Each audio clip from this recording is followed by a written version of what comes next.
I'm going to take you through the setting and the marking of history paper 1. This is for the students who are at home. The candidates who are taking history, we are going to get you covered this particular morning. So we are going to focus more on how are you supposed to present your answers. So in case you have a question, you can text us. The number is on the bottom of your screen. I'm going to answer all your questions. So please, can you send your comment or your question, and I'll get back to you. And as I've said today, I'm going to focus on history paper 1. This one is absolutely exclusive because I'm going to give you some of the tips that you don't get to know, because most students, they do badly, not because they don't know the answers, but the way they present the answers costs them. So we are going to focus on the marking of history paper 1. You are a student, you're a teacher, have a pen and paper so that you can be able to jot down some of the things that I'm going to say on this particular lesson. So welcome so much. I'm Teacher Jasper, an examiner of history paper 1, and the history code is 3111, while history paper 2 is 3112. So I'm going to focus more on history paper 1 because that is where I have specialized on. So as I introduced this particular lesson, I said most students in history are performing poorly, not because they don't know the answers, but how they frame the answers, where you find some students make mistakes and they get penalized for those mistakes, hence they lose marks. First, you've heard this particular saying that history is a booster subject, and indeed it is. It is a booster subject because you look at some students, they get the sciences quite rough, so they depend on history to get good marks. So how can you utilize this opportunity for you to ensure that you get the minimum grade to go to university, which is a C+. So for you, as a student at home, a history student, as you prepare for exams, the first thing that you must know very clearly is the testing. And that is, how is the structure of history paper? What topics are set in paper 1 and what topics are set in paper 2? For example, the paper that I'm talking about, 3111, the topics that are usually tested here is topics that deal with Kenyan history, unlike in paper 2, which deals with topics that don't touch on Kenyan history. For example, let us list some of the topics in Form 1. The first topic in Form 1 is Introduction to History and Government. Introduction to History and Government. Then the second topic is Early Man. The third topic is Development of Agriculture. After development of agriculture, we have the social, economic, and the political organization of Kenyan societies. Then after the social organization, social, economic, and political organization of Kenyan society, we have the topic contacts between East Africa and the rest of the world. Then we have number 6. We have the topic called national integration. And then finally we have the topic of citizenship. So you as a student, when you're preparing for this exam and you're revising for history paper 1, you must be able to clearly know from the word go that this topic is found in paper 1, so that when you're doing paper 1 on that exam day, you revise on those particular topics. The first topic we have is Introduction to History and Government. This topic can cut across either in paper 1 or paper 2 because it is introduction.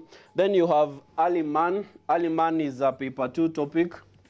Development of Agriculture. This deals with Mesopotamia, Egypt, agrarian revolution in Britain, as well as United States of America. So that one is a paper 2 topic. The socio-economic and political organization of Kenyan societies in the 19th century. This is about Kenya, so you'll find this topic in history paper 1. Then you have contacts between East Africa and the rest of the world. That is a topic that touches on Kenyan history. And then you have national integration, of course, Kenya, citizenship, of course, Kenya. So you can see that paper 1 topics are those that touch on history. Now, let us go to some of the most crucial things that you as a candidate you're supposed to know before you sit for any exam. And it is worth noting that previously history paper 1 has been performed poorly, especially in the last 3 years. The performance has been worrying, and we're going to look at some of the factors why this performance has been on the decline. So, as I said first, apart from knowing which topics are tested in paper 1, you must know the structure of paper 1. The structure of paper 1, it has section A, section B, and we have section C. Section A briefly deals with, basically deals with brief answers. You're supposed to give maybe 1, 2, or 3 answers at most. Then we have section B, which touches on a couple of topics. Then you have section C that deals with the government of Kenya.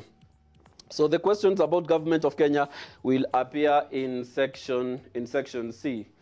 And these are some of the things that when you are presenting your answers, and perhaps even teachers have emphasized in your school. Number 1, we say that ensure that you write your answers in prose. In prose means that ensure you write your answers in paragraphs.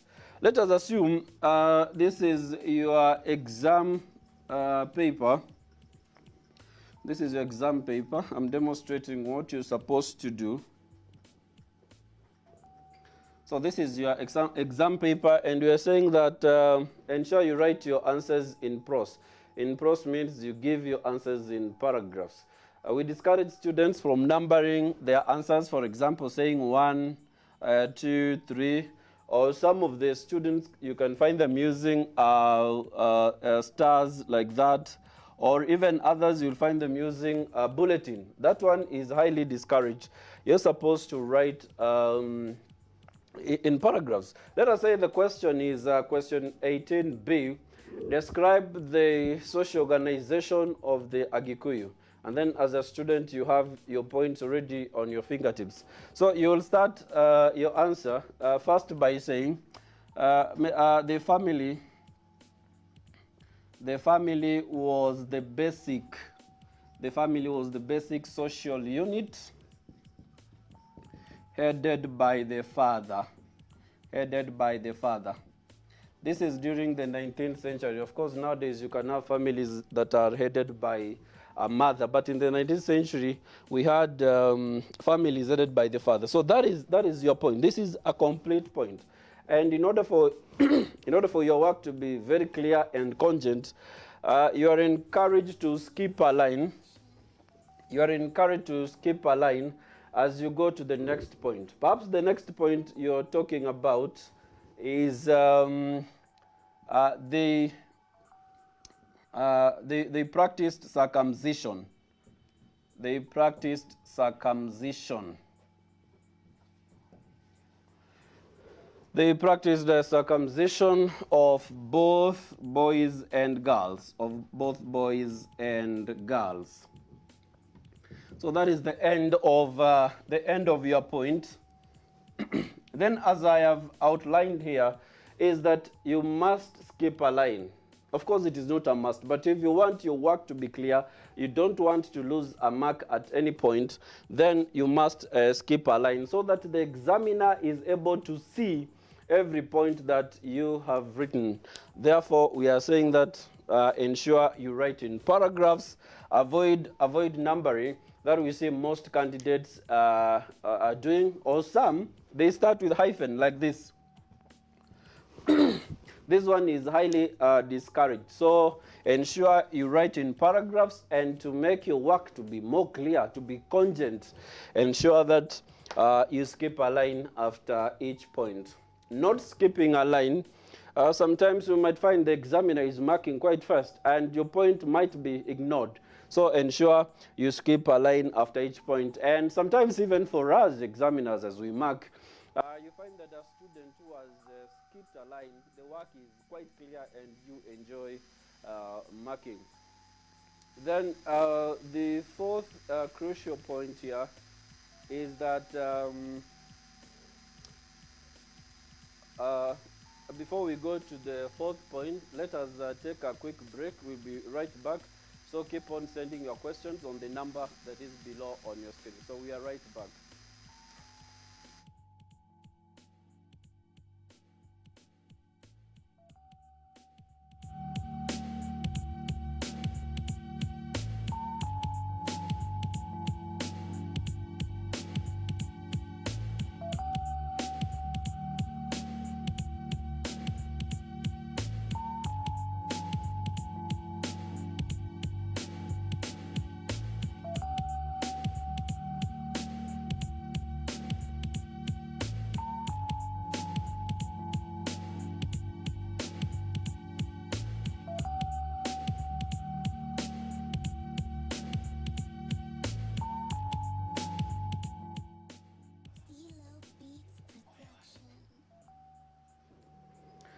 Welcome back from that short break. We continue with some of the tips that I'm giving to candidates who are about to sit for their exams. As I had highlighted earlier on, ensure that you send your questions. Maybe there's something that you really have difficulty with. So ensure you send that question and we shall be able to respond to you at the tail end of this lesson. So earlier on I had said ensure each point is in its own paragraph. Now, there's a mistake that most candidates, they do.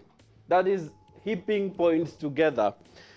For example, the family was the basic social unit headed by the father. And then the student continues to say that they practiced circumcision of both boys and girls. And then the student goes to number 2, that they believed in a supreme being. They believed in a supreme being called Ngai. Now look at this candidate here. This candidate has heaped 2 points in one paragraph. And in this particular case, of course, examiners are supposed to mark both points independently. That is, the first point being the family was the basic social unit headed by the father. And then the second point, they practice circumcision of both boys and girls. But you can imagine there is an examiner who is really exhausted and it is 10 p.m. and the examiner is marking quite fast. So instead of giving you 4 marks here, that is 2-2, you will actually mark this as 1 point. So avoid heaping different points in one paragraph. And then some students here, they believed in a supreme being. I need to mention this, called Ngai.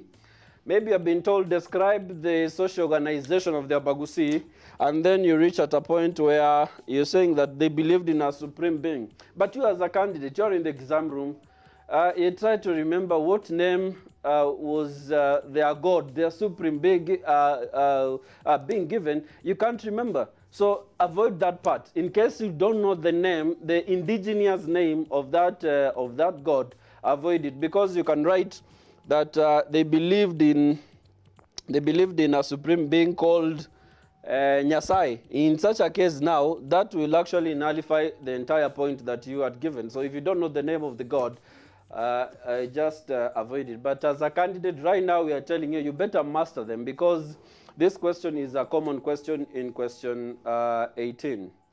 Then another quite important point is you must be able to know the requirements of the question. The first word there, History, you can find you're being told identify. Identify the main economic activity of the Akamba, for example. Discuss the social organization of the Ameru. Describe the political organization of the Bantus. So in such a case, you must interpret those words properly, because this is the consequence, especially in question 18, question 18b, or in section B and C, part B of the questions, not necessarily question 18, it can be 19, 20, 21, 22. Part B of the question, which usually requires explain, discuss, describe, explain, discuss, describe. Sometimes they can use outline. Now, when you have been told to explain, please ensure that you do explain, because lack of explanations will attract a penalty. That means that, for example, you have been told describe or explain the factors that enabled the Akamba to participate in long distance trade. Then a candidate writes unfavorable climate.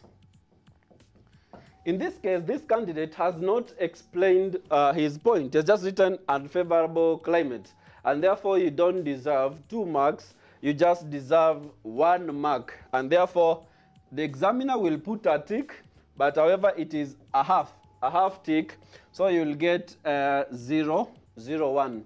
And this is where most students, they lose marks, because I really do not understand why a student, I mean, you already have the point. Why can't you explain the point? And some students, they usually think that they can put unique explanation. No, just tell us whatever that you know about the unfavorable climate. So get that one very clearly, that in history paper 1, when you have been told explain, discuss, describe, or outline, and then you just state like that, there is a penalty and you cannot score full marks. This is especially in part B's of section B and C. So most candidates lose marks in that area. Then the 6th point here, which you need to get very clearly, is avoid using initials when answering the questions. Avoid using initials when answering the questions. This is another area that has costed a number of students. For example, last year there was a question. This is history paper 1, number 21A. The question was, identify 3 political organizations that Ronald Ngala worked with in his political career. So one of them was the Coast Africa Association. The other one was Kenya African Democratic Union, famously known as KADU. So if a student is giving his answers, then he writes Coast Africa Association as one party. The other one is Kenya African Democratic Union as the second party. Of course, this is correct. But these initials that you're giving, I mean, this could mean anything. It could mean anything that that you're thinking about. This KADU could mean anything. So when you're giving your points, avoid writing initials, because when you use initials, the examiner has no option but to give you a 0. And that is how a 0 is given at the marking. So avoid initials, just write in full. For example, you're writing Convention People's Party, CPP. Ensure that you write in full, because initials are not awarded at the Kenya National Examination Council in history paper 1. So you'll have lost about 3 marks in that case, because you are using initials. And then, quite crucial here, is that, and this one is very vital, when you give a point, it must be a historical fact. You know, there are some students who play around and then come the exam, they don't have any point to write, and then they'll start giving rumors. In such a case, you'll obviously score 0. Now, and also quite crucial is that the answers that you give, they must be found in a textbook. There are those core textbooks that you've been told about, Evolving World, Milestones in History, KLB History. Points that are found in those books are not are awarded in Kcse. So if you write a point that is not found in those books, however correct it is, you'll not be awarded. So ensure that you use the relevant material when you are revising. And then another one which is quite crucial, where students lose marks, you find a question asking you, discuss or state the reasons for the migration of the Abagusi or any other community from their original homeland. There are these points that students get wrong. Now, the point is external attacks. Maybe it is a state. The student has written external attacks, and then there is internal attacks. Now, these are two different points. However, there are some students you find, instead of writing external attacks, they write external conflicts. External conflicts. External conflict, because they confuse, because you can say internal attacks stroke internal conflicts. But when you write external conflicts instead of external attacks, then I mean, you make our work very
welcome back. Sorry for that technical hitch, but we continue to ensure that the learners at home are able to learn something. So a reminder, keep texting us the number at the bottom of your screen. We shall be able to respond to your questions at the tail end of this lesson. So as I was saying, avoid saying external conflicts, but write external attacks, because this is a common question in exams, and students who write so they don't score in that area. Now, another quite crucial area that you need to know, you need to read widely. The reason why I'm saying that you need to read widely is because there are some questions that you might be having, and it requires a student who has read deeply. Last year, Kcse, I'm still referring to history paper 1, and there was a question. There was a question here about the Akamba. That is question 4, Kcse 2019. Question 4 is identify the main economic activity of the Akamba during the pre-colonial period. And quite a few students got this question right, because the answer most students were writing is long distance trade, because in Form 1, remember that topic, the Akamba's long distance trade. But after much consultation between the examiners, it was agreed that the main economic activity of the Akamba during the pre-colonial period was livestock keeping. So you can see that reading widely will enable you to perform well. Remember, there is a topic in Form 3 about early political associations, and one of them was Ukamba Members Association. And one of the reason, or the main reason why it was formed, was to oppose the destocking policy that was being carried out by the British. So reading widely enables you to have a good advantage, especially when you are answering questions that require critical thinking and deeper analysis of historical facts. And then something that is quite crucial is grammar. Ensure that you use the right grammar. As much as history paper 1, you might not be penalized for grammatical mistakes, but there are some points that might make you lose marks, especially when you write a word and that word might have a different meaning. In that context, the examiner has no option but to deny you marks. So do not say, I'm not very good in grammar, so that is why I'm performing poorly in this subject. Of course, we are encouraging students. I cannot be on live television telling you, now can you write the way you want? No. You must ensure that you use the right grammar when you are answering these questions, because without it, then you might actually lose a number of marks, which was to enable you perhaps join university. And then on the explanation and giving examples, there are some students have the right point, but then they give the wrong examples or illustrations for that case. For example, you can have a question. I think I did give this earlier, where you say, for example, you told describe the social organization of the Abagusi, and then you write, they believed in a supreme being. They believed in a supreme being called. They believed in a supreme being called Mulungu. Now, this is the answer of a candidate. Of course, it is a good point that they believed in a supreme being, but the candidate has gone ahead to invalidate his point by giving an irrelevant example of Mulungu. So in such a case, then you'll be penalized, and in this case, you'll get 0-0. So the illustrations that you are giving ensure that they are auxiliary to the main point that you're giving, or they support the main point that you are giving. And quite a number of students lose marks because of giving irrelevant explanations. Now, there's a student at home there, a candidate, you're asking me, now, teacher, what am I supposed to do? If I can remember the point, but I cannot remember the example to give. In such a case, if you are in such a position, don't make it quite complicated for yourself. Just give the explanation, explain in your own words. It is not a must that you're giving an explanation that is found in KLB or Revolving World or in Jasper's book, for example. No, just give an explanation that, that you understand by yourself. So avoid giving irrelevant points, because this will cost you big.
Welcome back again. We continue as we prepare to wind up on this lesson. As I said, keep sending us your questions. I can see a couple of people are already sending in your questions, and I'm winding up on the presentation that I have because it is quite a lot that I can present, but due to time constraints, I may not be able to answer your questions. I can see people like Boniface are still asking the questions, so I'm winding up my content to respond to your questions. I was talking about repeating of points, where some candidates you find the candidate is required to write 6 points, but he only has 4 points. So the candidate decides to repeat a point, hoping that the examiner will not be able to see it. I can tell you the reason why that will not earn you any mark at all. You just be wasting your time writing that point. Because when examiners are marking your paper, for example, they believed in a supreme being called Mulungu. First and foremost, all the answers are in the marking scheme. And when I'm marking your response, I will mark this one as 2 points, and I will peg your point on a certain point in the marking scheme. So I'll say this point is found in answer number 1 in the marking scheme. So if you repeat this point again, I'll be able to tell because I pegged in the first option, then I'll not award you in the second option. So repeating points will not earn you a mark. Perhaps you're hoping the examiner will not say that. No, we actually see it very, very fast. And then another area here, which most students take for granted, is the instructions are discuss 6 characteristics of coastal city-states in the 16th or 18th century. Those are known as closed questions. In history we have closed questions, and there are those that we say open-ended question. Open-ended question. In closed question, and the Kenya National Examinations Council, you look at the exams of the last 3 years, most of the questions are closed. So it is very rare for you to find an open-ended question that you can write a number of points. So closed question means that give the number of points that you've been asked. If it is 6, ensure the points are 6. If it is 5, ensure the points are 5. There are some students, I don't know, perhaps they read a lot and they have a lot of points that they want to, to show that they really understand history a lot, where you find the candidates are giving extra answers. The extra answers that you give, it is actually a waste of time, so to speak, because after marking the 6th point, I will not be able to mark the 7th point, however correct it is. Let us say this is point 1, point 2, point 3, point 4, point 5, point 6. Then we have 7 and 8. You are told write 6, and then you've written 7 and 8. But in this 6, you scored this one, you didn't score this one, you didn't score this one, you scored this one, you didn't score, and then you scored this one. These ones, these 2, however correct they are, they will not be marked. So avoid giving extra points where you've been told the question is closed. But in open-ended question, for example, you've been told discuss the political organization of the Nandi. In such a case, you can write several points that you have. You can write 10, you can write 11, 15, because there is no limit. And in such a case, then you'll be able to score on the questions that have been marked in your case. So there are quite a number of students here who are asking questions, and I'm going to read the questions as well as give you a response. Then this one here, he doesn't give us a name. Okay, there's a name here. Hey there, I'm up here from Masinga Boys High School. My question is, do we write an answer in point form or paragraph? I think I've already outlined that or said that earlier. I said that ensure your points are in a paragraph and skip a line after each point to make your work to be more clear and appealing to the examiner. Then this one here is Solomon Kelly Katulani from Katulani Boys Kitui. I'm asking whether one can give more than required and get the given marks.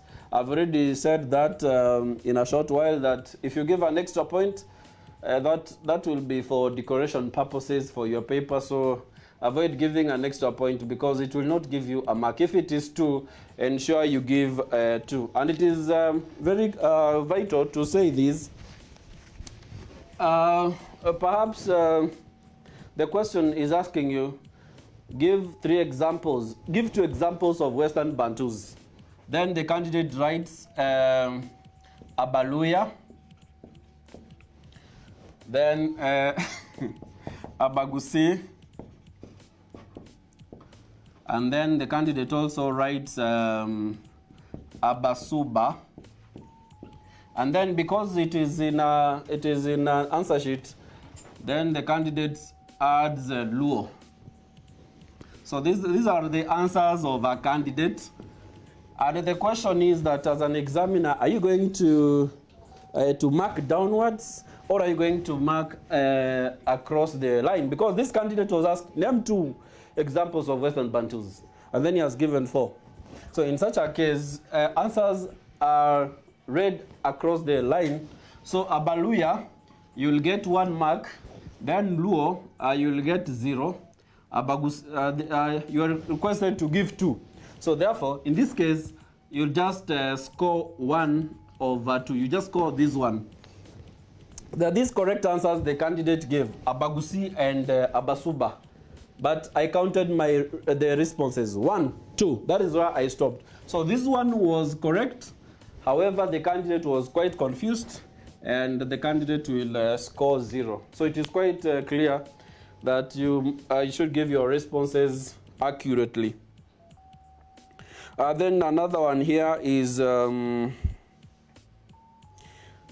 this one is asking a very good question. He doesn't say the name. Which topics are mainly found in section B of paper 1 and paper 2? You look at the last year's paper, candidates have been projecting. They say, for example, in question 18A, you expect a question on the peoples of Kenya in the 19th century, but last year it wasn't there. So it is quite difficult to say that these are the topics that you'll find or you must find in exam in section B. But in section C, you're sure, because it's about government. Then in section B, you can find a question from Form 3 about colonial administration in Kenya. You can find it from Form 1. So it is difficult to really say that, for example, this year 2020, these are the questions that are going to be set. So, I mean, you need to have all the topics of paper 1 clearly revised. Then this one is, he's saying, good work, sir. Thank you.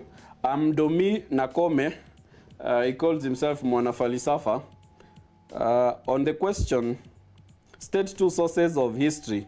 Is it right to give your answers as oral tradition, archaeology, anthropology? Or it is a must to state as either written or unwritten? I've seen this question in a couple of papers, and most students do not score. When you've been asked about explain the sources, for example, explain the sources of Kenyan history, then you go back to Form 1. Name them: archaeology, anthropology, linguistics, oral traditions. Don't say written or unwritten, because those are types of sources. So, I mean, ensure you write the responses as I've highlighted. This one says, Nipurity. My question is, does an example explain a point? Does an example explain a point? The answer is that an example will amplify your point. It will make your point more powerful. It will make me as an examiner, to have every reason to give you a mark because you've given an example. And we encourage students, please, just give your points. Then my time is almost up, but I'm winding up. Sylvia Shirima watching from Ngong. Where specifically apply bulletins, Romans, when we're told to list. Yeah, I understand from English you're told list using bulletins, I don't know, parking items and all that. But in history, please ensure you use pros. Then this one is doesn't say the name. Explain this topic, World War I and II. Probably in the next lesson. I have under a minute to wind up this lesson. Describe the constitutional making process in Kenya. Again, it requires time, probably in our next lesson. Then this one says, if one cannot remember the name Ngai, for example, in the exam room, can one be denied marks? I've said if you don't remember the name, you are in the safe hands of not writing that name. But if you write another name, then you'll be penalized for it. This one says, there's something I didn't get about avoid writing in paragraphs, but how should we write? I've said write in paragraphs, but skip a line after each point. And then there is another one here says, what happens if one attempted a question in section B or C and was halfway done and the points drain away and cancels it away? And yeah, very good question. So if you decide that you cancel your points by crossing that, the examiner will not mark that question because you have cancelled it. However correct the answers are, so long as you cancelled by putting a line there, that question will not be marked. My name is Mohamed Ngure. My question is, I cannot see it properly. Then this one here is, can I number my work using Roman? That one is answered. Do you mark spellings in history? If you miswrite the name to mean another name, then you'll get 0. But if you misspelled a word, for example, you are writing Homo erectus, and then a student write Homo erectus. Then a student writes Homo erectus. In this case, you'll not be denied the mark because you already know the point.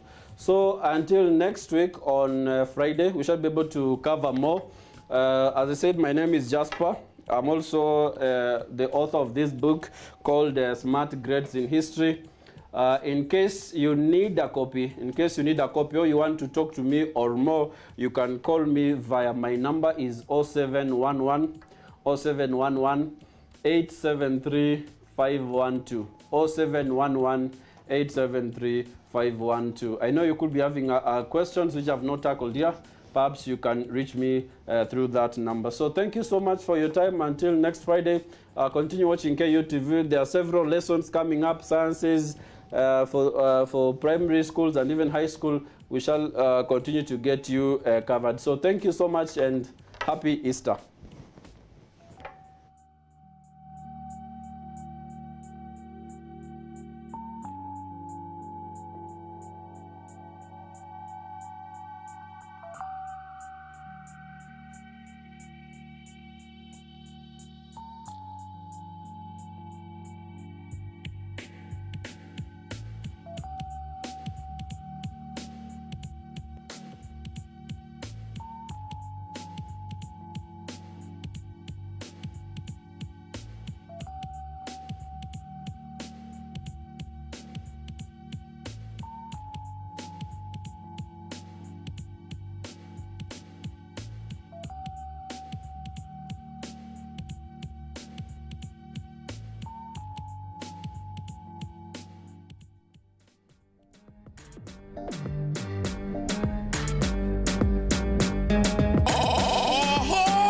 In the mix.